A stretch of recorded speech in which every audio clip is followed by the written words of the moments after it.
Welcome to episode 2 of Talk Witchcraft podcast, where I will be talking about your witchcraft practice, including what brought you here and how to set an intention for your practice.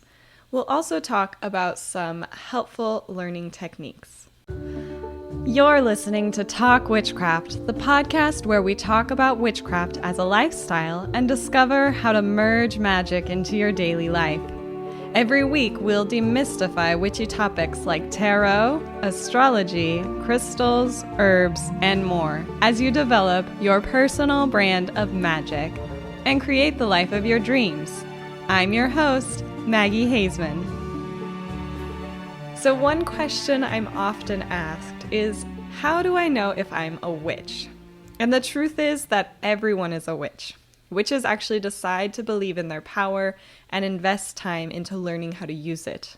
So the one sign that will indicate that you are a witch is that you practice witchcraft by directing your power to plan and create the life you want. Even so, there are some common factors that may suggest you are more likely to find an interest in practicing witchcraft. Witches tend to be drawn to the natural world and find answers through observing the patterns of the earth and interacting with plants and animals and rocks and water. Witches also tend to be drawn to the moon and the sun through aligning with the changing phases and seasons. Many witches enjoy learning new things, especially about philosophy, the human mind, and the workings of the universe. And witches often understand energy through feeling, seeing, or sensing how it flows. Witches tend to also be the healers of the world, creating natural remedies, directing energy, and supporting loved ones. Now, because witchcraft is a mysterious practice that doesn't quite fit in with societal norms, witches are less likely to feel like they belong and may have a hard time being around crowds of people. Witches believe in magic and are often drawn to magical things, creatures, fables, movies, books, and stories, even when the world tells us that magic isn't real. Witches tend to be more intuitive and use all 5 senses when experiencing the world and keeping themselves safe. Witches also likely see signs and symbols and understand that there is often a greater meaning in them from the divine. Truthfully, there are countless ways to express witchiness, countless signs that indicate that witchcraft could be a good path for you. And if none of these call to you, then that's okay. The only sign that you are a witch and that really matters is that you want to be one.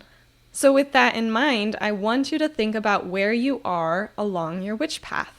Considering where you are now sets the stage for where you want your witchcraft practice to take you. So are you a wildling, a complete beginner looking for a safe learning environment to support you as you grow? Or are you a creator, committed to your practice and wanting to develop your witchcraft skills even more?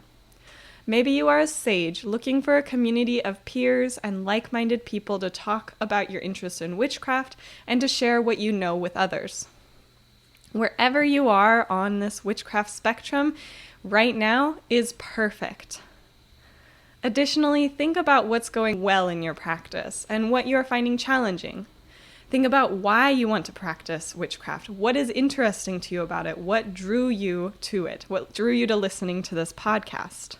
Now, it's also important to set some intentions for your practice because this will help you to know what you need to do in order to get where you want to go.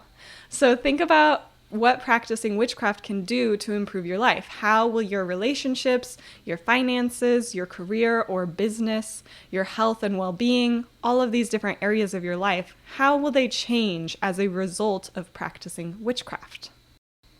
Now, you can do this exercise at any stage of the witch path. And it's okay if what you want to see in your life changes over time. If you find that your vision shifts, simply examine the new vision and the old to determine which is more in alignment with what you really want.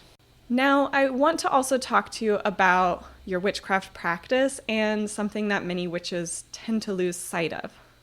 Witchcraft is this constant journey of pursuing knowledge and developing on all levels, emotionally, mentally, spiritually, and physically. This means that it is very helpful to approach all topics with a beginner's mind. So the beginner's mind, or Shoshin, is a term from Zen Buddhism and Japanese martial arts.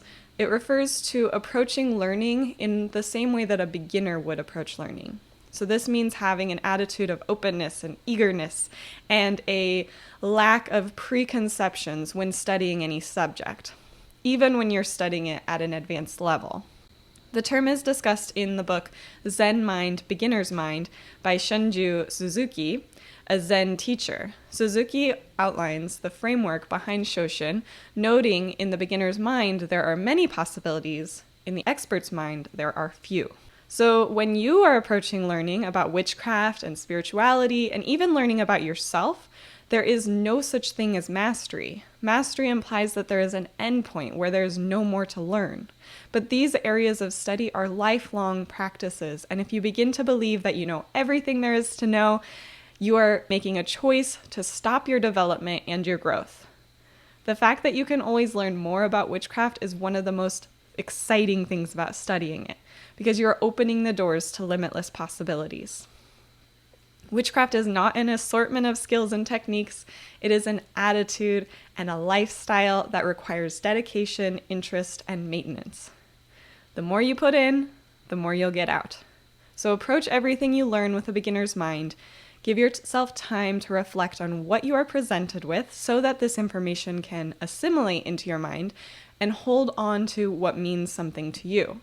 And the last thing that I want to talk about in this episode is this idea of remembering and forgetting. Over the years, everything you have learned, you have at times forgotten, as the person you are changes. So remember that you are not the same person you were an hour ago, and you are certainly not the same person that you were years ago. The same goes for your future self. Your future self, who has manifested your goals, dreams, wishes, and desires, is not the same person that you are right now. I bring this up because throughout your witchcraft journey, you may encounter ideas and concepts that resonate with you at one point, and then in the future, they no longer interest you. Or it may be the reverse. You may come across something that you aren't ready to receive yet, but down the line, it makes so much sense to you. So the order that I present information to you on this podcast may not be the order that you are ready to take it in.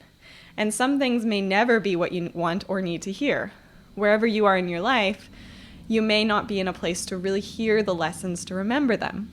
But that may change in the future. So remember that whenever you find yourself in a state of forgetting, you can always revisit information and allow yourself to receive a lesson again in order to bring yourself back into a state of remembering.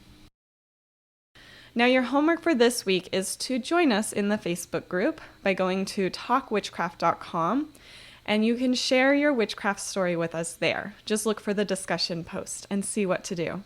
In this episode, I explained why anyone can be a witch, and I told you about some interests that many witches have in common. I invited you to reflect on your witchcraft journey, where you are now and where you want to go, and I gave you some information about approaching new subjects with a beginner's mind and how remembering and forgetting are natural parts of the learning process. You can find out more about this episode by going to mumblesandthings.com/blog/002. Join me in the next episode when I will be explaining witchcraft and magic and how and why it works. Make sure you subscribe so that you are notified about each new episode, and please leave a 5-star review wherever you listen to podcasts. This helps the podcast grow, and it helps witches find this show as well. You can go to talkwitchcraft.com to join the Mumbles and Things Facebook group, where you can chat about this episode with other witchy folks, and you can also find me on Instagram and Facebook with the handle @mumblesandthings. Wait, don't go yet! Thanks for listening to Talk Witchcraft with me, Maggie. If you've enjoyed this episode, I invite you to check out mumblesacademy.com. Mumbles Academy is the place to be for intuitive souls at any stage of their witch path. Whether you are a wildling at the very beginning of your witchcraft journey and are looking for a safe learning environment, a creator who is committed to your practice and wants to develop your witchcraft skills even more, or a sage who is full of wisdom already and wants to share what you know with others, Mumbles Academy was designed for you. With monthly masterclasses and live Q&As, an extensive archive of courses and trainings, and a supportive community to help you along the way with encouragement and advice. Mumbles Academy is the perfect place for you to be as you continue on your witch path.